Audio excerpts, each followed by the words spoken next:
I remember when I had pennies in my pocket and promises in my head. That's it, nothing more. And my mentor, Mr. Schoaf, told me, if you want your life to change, you don't need more money. You need more refined habits. That hit me. You mean it's not the check, it's the character? You mean it's not the bank, it's the behavior? Yes, that's exactly it. The wealthy do not stumble into fortune. They are built into it, brick by brick, through relentless, boring, beautiful consistency. They read when others scroll. They invest when others spend. They reflect when others complain. And over time, these habits separate the many from the few. So here's what I want to challenge you with today. Don't just wish to be rich. Train to be rich. Condition your mind, your routines, your attitude, and your associations to match the future you want. The universe doesn't give you what you want. It gives you what you are prepared to handle. These 7 habits I'll share with you are not magic. They're not secrets.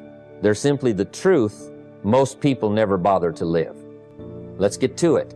Because your new life is waiting, but it will only meet you on the road called discipline. And that is the first habit you must develop. Daily discipline. Let me tell you, wealth is not a matter of luck, it's a matter of discipline. And not the kind that comes in loud declarations or grand gestures. I'm talking about the quiet kind. The small, almost invisible kind. The habit of showing up daily for the things that don't shout but whisper. It's the discipline of setting your alarm and getting up before the world is awake, not because someone told you to, but because your dreams are counting on you. It's the practice of saving just $10 a day when it would be easier to spend 20. It's reading 10 pages of a good book while others scroll through their phones. These tiny choices, repeated day after day, are the compound bricks that build the mansion of wealth. Discipline doesn't ask for perfection, it asks for consistency. Think about it like this. If you save $10 a day, you might not feel any different after a week, maybe not even after a month. But come back a year later, and that habit has quietly started a financial foundation. It has taught you to live on less than you earn. It has whispered a truth into your life, that you can delay gratification in favor of something greater. And that principle is the heart of wealth building. I remember when I first started turning my life around. I didn't start with a fortune. I started with a promise to myself. A promise that I would show up every day and do the things others wouldn't so I could have the life others couldn't. I didn't read an entire library in a week. I started with a single book. I didn't try to make $1 million in a month. I started by making one more call each day, talking to one more person about my products, about ideas, about possibilities. And soon enough, momentum came into my life. And momentum is what multiplies the effects of your daily effort. Now, here's what's critical. The days when you don't feel like it, those are the days that count the most. Because anyone can be disciplined when it's easy. The difference is built when it's hard. That's when wealth is built in silence. Not in the bank account yet, but in the character. That's the hidden account, the one that pays the highest interest. Because your habits build your reputation, and your reputation invites opportunity. Wealth doesn't just flow to people who work hard, it flows to people who work hard on the right things consistently. So don't underestimate the power of the small. If you can be faithful over little, you'll be trusted with more. It starts with saying yes to the boring things. Track your spending even when it's tedious. Follow through on your commitments even when no one's watching. Read when you'd rather be entertained. That's the secret. Discipline shapes the soil from which prosperity grows. And in time, if you stay with it, you'll look back and realize you didn't just build wealth. You became someone who deserved it. Next, reading, my friends, is one of the rarest habits that pays dividends long before you see the balance in your bank account rise. But there's a big difference between reading for entertainment and reading for wisdom. See, poor thinking comes from passive consumption television, gossip, distractions. But rich thinking comes from focused learning, and there's no shortcut around it. The wealthy, the truly wise, they read, not just to gather information, but to absorb insight. They treat books like gold mines, digging for the one sentence that could change everything. Because one good idea can be worth a fortune if you're ready for it. Now, it's easy to say, I don't have time. But let me ask, how much time do you spend watching things that don't move your life forward? How many minutes are lost scrolling, drifting, escaping? That's not time management, that's life avoidance.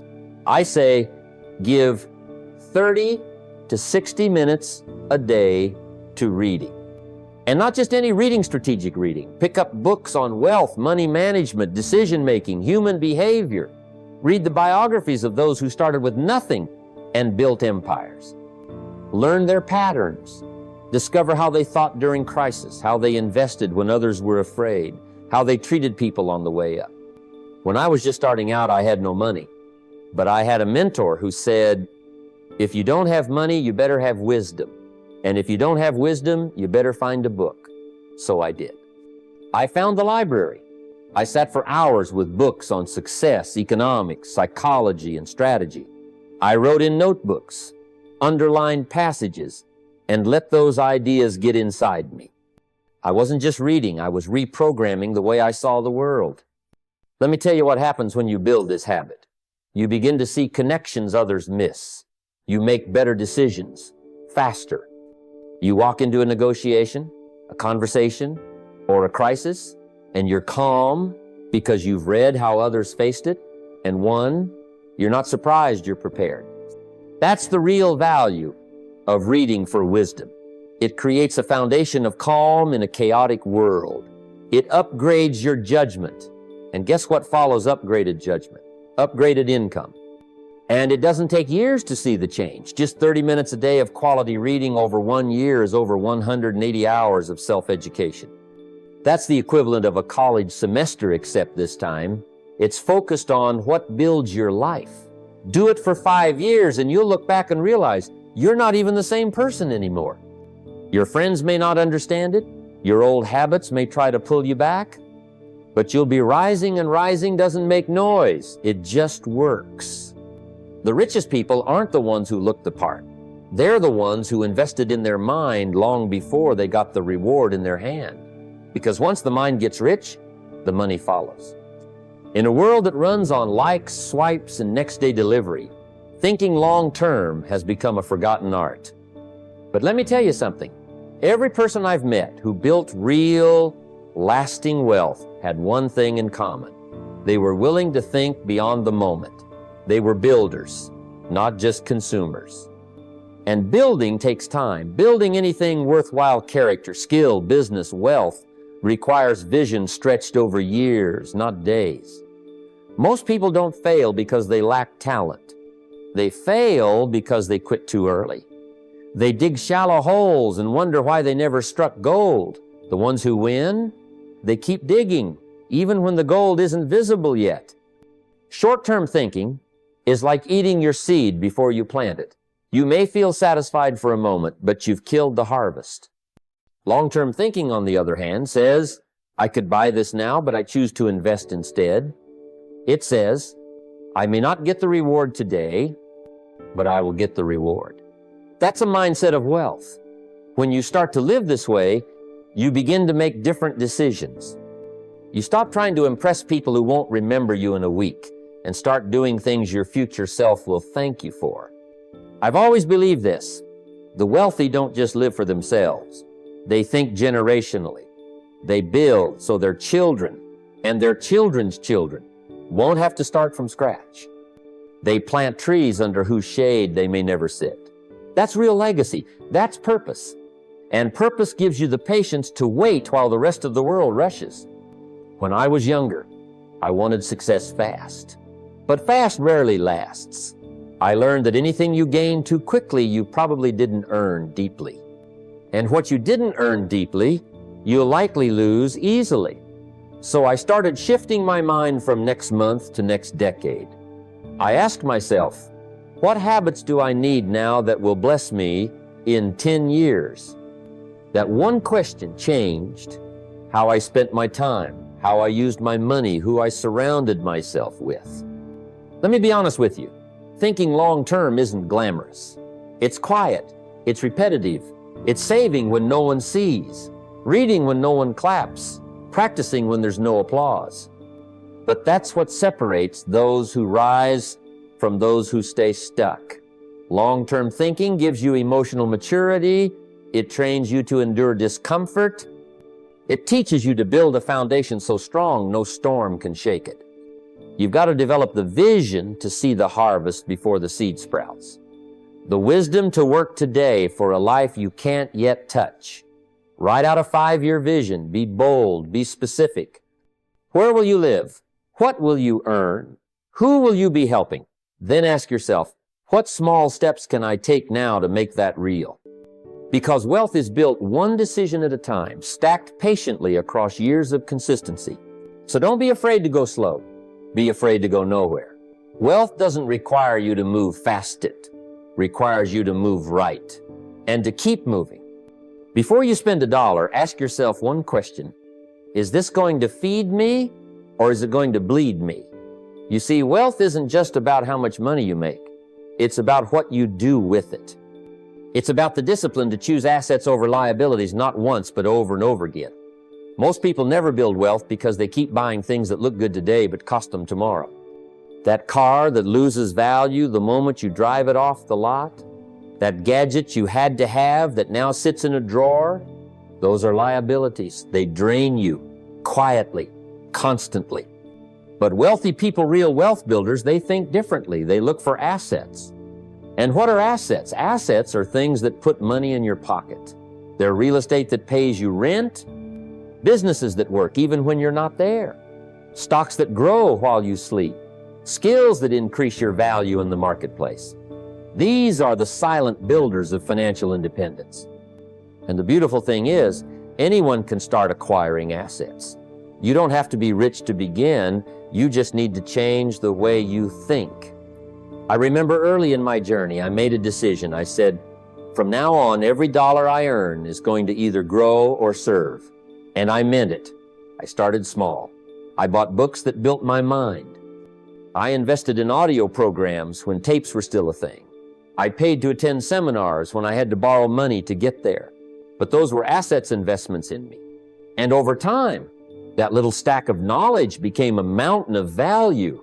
That's what assets do. They multiply. But only if you stop spending like the broke and start thinking like the wealthy.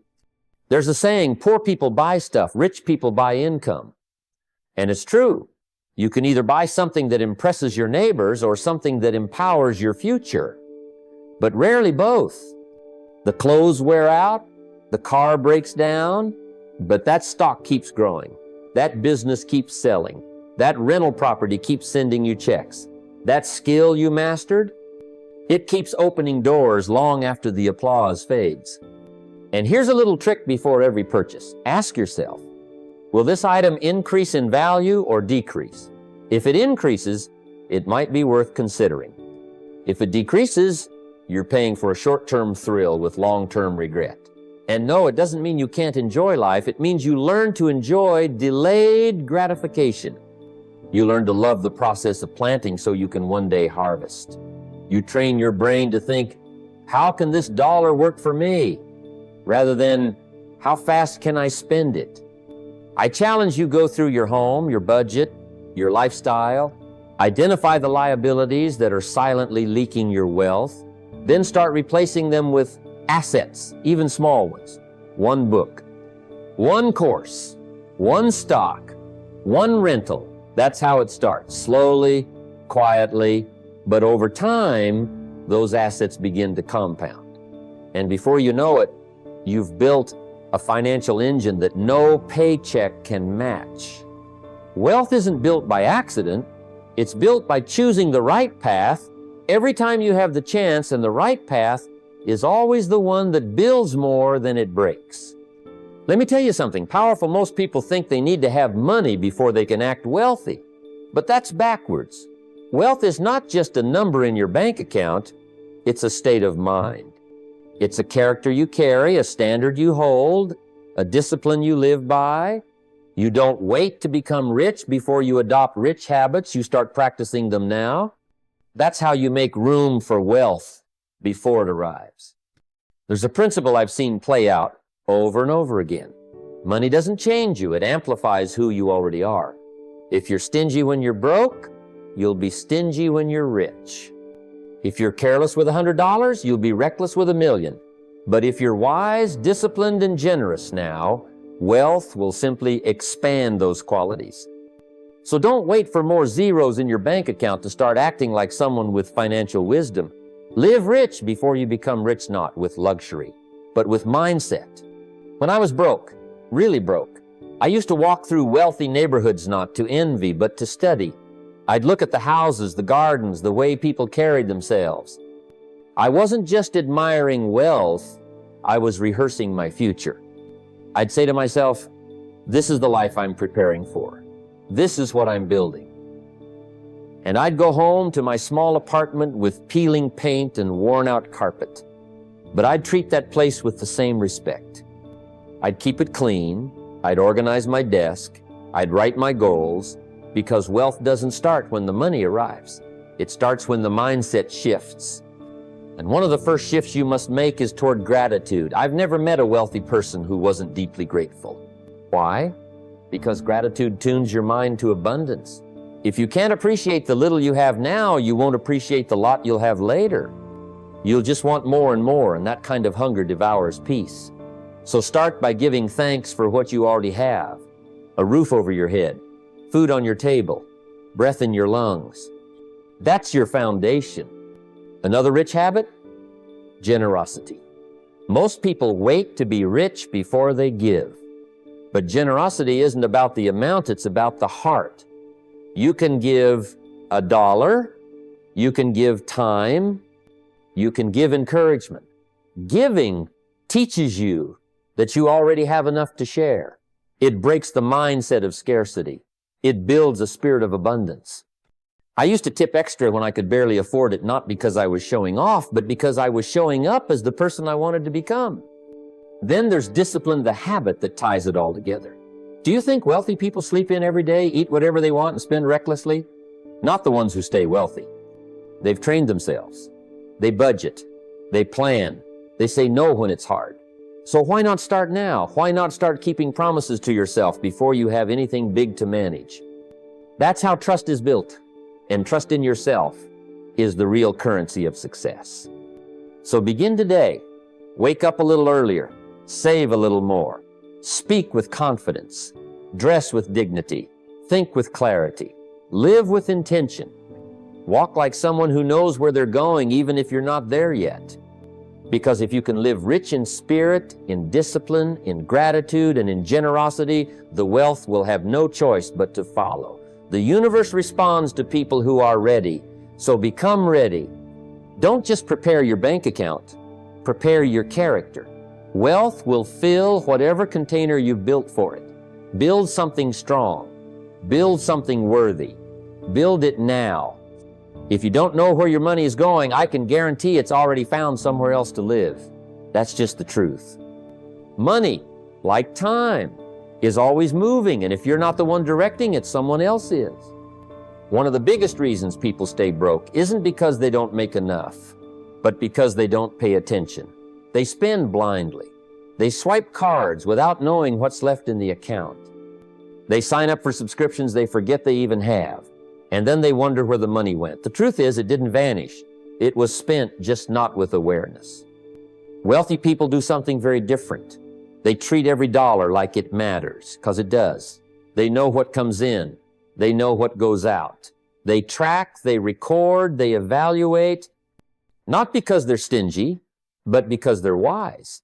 They understand that money without direction is like a car without a steering wheel. It might move, but not toward your destination. That's why the habit of tracking your finances isn't optional. It's foundational. It's a sign that you're ready for more, that you respect the flow of money enough to give it structure. I remember when I first started practicing this, I was shocked. I had no idea how much I was spending on little things. A few coffees here, a lunch out there, a new shirt I didn't need. It all added up. I thought I was doing okay until I saw the numbers in front of me, and suddenly I wasn't okay. But that's the beauty of truth. It doesn't feel good at first, but it sets you free. Because once I knew where my money was going, I could change it. I could redirect it. I could take back control. The very act of writing it down makes it real. Whether you use a notebook, a spreadsheet, or an app, it doesn't matter. What matters is the habit. Because once you start tracking your finances, you'll see patterns. You'll discover where you're strong and where you're weak. You'll find the leaks in your bucket. And that awareness alone begins to correct behavior. You'll think twice before spending on something impulsive, simply because you'll know it's going to show up in your records. Tracking also makes progress visible. You'll see your savings grow. You'll see your debt shrink. You'll see your investments taking shape. And nothing builds momentum like seeing your own improvement. Most people never feel like they're getting ahead financially because they never measure. But when you measure, you get motivated. You start looking for new ways to save. You start getting excited about paying down debt. You begin to move from financial survival to financial strategy. And don't underestimate the emotional benefit. Money stress often comes from mystery. If you've ever had that feeling of dread checking your bank account, that's not really about lack, it's about the unknown. But when you track, the unknown disappears. You know exactly what you have. You know what you can afford. You sleep better. You plan better. And you begin to feel, maybe for the first time, like money is something you can master not, something you have to fear. So let me challenge you. For the next 30 days, track every single dollar, every coffee, every bill, every income stream, every expense. It doesn't have to be perfect, just consistent. Don't judge yourself, just observe. Because once you see where you are, you can begin to decide where you want to go. That habit, practiced daily, will do more for your financial future than most people ever realize. Control creates clarity. Clarity creates confidence. And confidence leads to action. You don't need more money to feel wealthy. You need more awareness. And the habit of tracking your finances is the doorway to both. Let me ask you something. When was the last time you sat down, really sat down, and wrote out where you want your life to go financially? Not just dreams, not just wishes, but real numbers, real targets, specific goals. Because here's the truth. You can't hit a target you can't see. The person who wakes up each morning without a goal is already behind. They're reacting to life instead of building it. But those who build wealth, real wealth, they do it on purpose. They design their future like an architect designs a house, on paper first, then brick by brick. Most people want more money, but they never define what more is. They say, I want to be rich. Well, how rich? I want to save. Great. How much and by when? If the answer is vague, the results will be too. And that's what separates the wealthy from the wishful. Wealthy people treat their financial goals like a business plan. They know what they want to earn this year and next. They have a number for how much they want to save. They've set a percentage they want to give. And they measure those numbers like a pilot watches the instruments on a plane because they understand that success is navigated, not stumbled into. When I first started setting financial goals, I didn't know much, but I knew I didn't want to stay broke, so I wrote it out. In the next 12 months, I will earn $5,000 a month. That was a big number to me at the time, but it wasn't just the number, it was the clarity that changed me. Suddenly, I had something to pursue, something to measure. I knew what I needed to sell. I knew how many calls to make. That one goal gave structure to my days and momentum to my weeks. And the beautiful thing, I hit it. Not because I got lucky, but because I got clear. The habit of setting goals is about more than just finances. It's about sharpening your thinking. When you force yourself to be specific, you raise your standard of clarity. And clarity breeds discipline.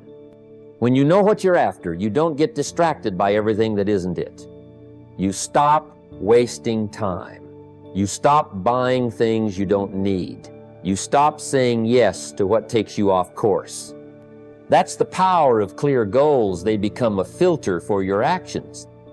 And don't just set big goals, set layered goals, long-term and short-term. Monthly targets, weekly intentions, daily action steps, write them down, keep them visible, review them often. Because repetition keeps you aligned and alignment keeps you moving forward. I kept my goals on my bathroom mirror, on index cards, in my wallet, on the wall by my desk. I didn't just write them, I lived with them. And every time I saw those numbers, they reminded me who I was becoming. Even giving can be a goal. Decide in advance how much you want to give this year. Not just when you feel generous, but with intention. Giving is part of wealth. It keeps your heart open. It teaches you that you already have enough. And when you plan your giving, just like you plan your earning and saving, you begin to live in financial harmony. So don't live by accident. Live by design. Sit down this week, take out a notebook, and write the numbers that define the life you want. How much you want to earn, how much you want to save, how much you want to invest, how much you want to give. Get clear, get specific, because clarity creates energy, and energy fuels action, and action builds wealth. Vague plans produce vague results, but clear goals produce a future you can count on. Most people lose the wealth race, not because they don't work hard, but because they can't wait.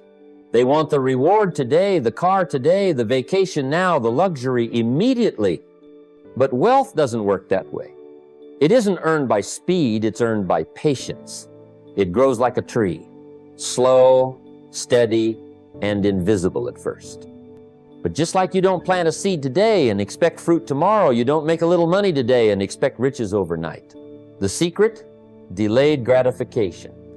I remember one evening early in my career. I had just closed a decent deal and had a little extra in my pocket. My first thought?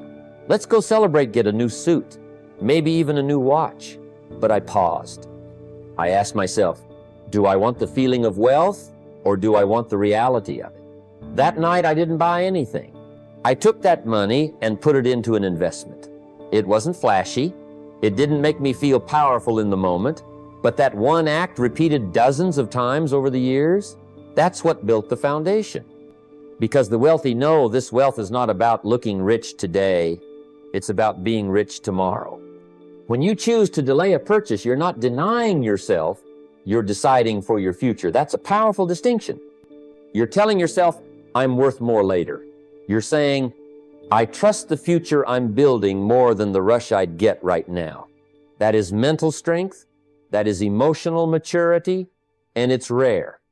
But if you want to build real wealth, that's the edge you must develop. Here's how you begin. Start by waiting. That's right, just wait, practice it. When you feel the impulse to spend on something non-essential, write it down, sit on it for 24 hours. Let the emotional urgency pass. If after that, it still feels right and fits your budget, great. But 9 times out of 10, you'll realize you didn't need it. You just wanted the feeling. And if you had acted in that moment, the pleasure would have been short, but the cost long. The wealthy delay gratification naturally. They see every dollar not as spending power, but as planting power. When they receive $100, they ask, how can I turn this into $200? Not what can I buy with it? And when you live by that mindset, the results over time are extraordinary because the power of compounding is not just financial, it's psychological. Every time you delay gratification, you strengthen your discipline. And discipline, repeated, becomes identity. You become someone who finishes what they start. Someone who sacrifices today for the gain of tomorrow. Someone who builds rather than consumes. Think about the gym. You don't get fit after one workout. You don't build muscle by lifting once. You don't become disciplined by one delayed purchase. But day after day, habit after habit, decision after decision, that's what builds wealth. And it's the same with money. That $5 coffee you skip, that $50 dinner you pass up, that $500 impulse trip you decline, all of those accumulate. They become savings, then investments, then assets, and then eventually freedom. You'll see this in your financial life too. The person who delays gratification lives with options. They can walk away from jobs they hate. They can say no to clients who don't align. They can take breaks when they need to. Why? Because they've built margin. And margin is created when you've stopped spending every dollar the moment it arrives. So here's the invitation train, your ability to wait. Start with small things. Wait to buy, wait to post, wait to respond, and especially wait to spend. You'll notice something remarkable happens. You gain power, not over money, but over yourself. And that is the beginning of every fortune. The one who can wait can win. I learned early on that true wealth has very little to do with accumulation. It has everything to do with circulation. Most people think the path to riches is grabbing, keeping, storing. But wealth isn't built by holding tight. It's built by letting go at the right time in the right direction. That's why generosity isn't just a noble act, it's a wealth habit. A habit that, if cultivated, begins to change the way money finds you and flows through you. Now, some will say, I'll give when I have more. But that's the wrong order. It's not get, then give, it's give, then grow. The seed always comes before the harvest. That's the law of the soil, and it's the law of life. If you want to receive, you must first become the kind of person who gives, and not just money give encouragement. Give ideas, give mentorship, give your time. When you give from where you are, not just from your excess, you signal to the universe that you're ready for more. I remember being broke, really broke. I was sitting in a small apartment, barely scraping by, but I still set aside a small amount to give. Maybe it was $5 here, $10 there, a donation, a gift, a meal for someone else. But here's what it did. It kept me from becoming tight-fisted. And I believe the tight-fisted never truly prosper. Why? Because their worldview is shaped by fear. They believe if they give, they'll have less. But the generous believe that when they give, they create more. That difference in mindset creates a difference in outcome. And that's not just philosophy, it's also practicality. Generous people build networks, they build goodwill, they get remembered, they get recommended. A kind gesture today turns into a referral tomorrow. A shared resource today turns into an opportunity next week. That's how the wealth cycle spins. Not in isolation, but in connection. And generosity is the oil that keeps that engine running smoothly. I've taught for years that one of the most powerful decisions you can make is to set a giving goal. Not just a saving goal, not just an income goal, a giving goal. Decide how much you want to give this year than work to earn enough to make it happen. Suddenly, your income isn't just about you, it's about impact. That shift in motive elevates your ambition. It gives your work greater purpose. It makes money more meaningful. And don't underestimate the value of non-financial giving.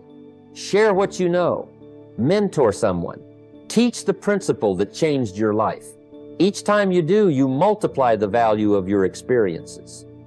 A lesson you learned 10 years ago can save someone else 10 years of struggle. That's powerful. That's legacy.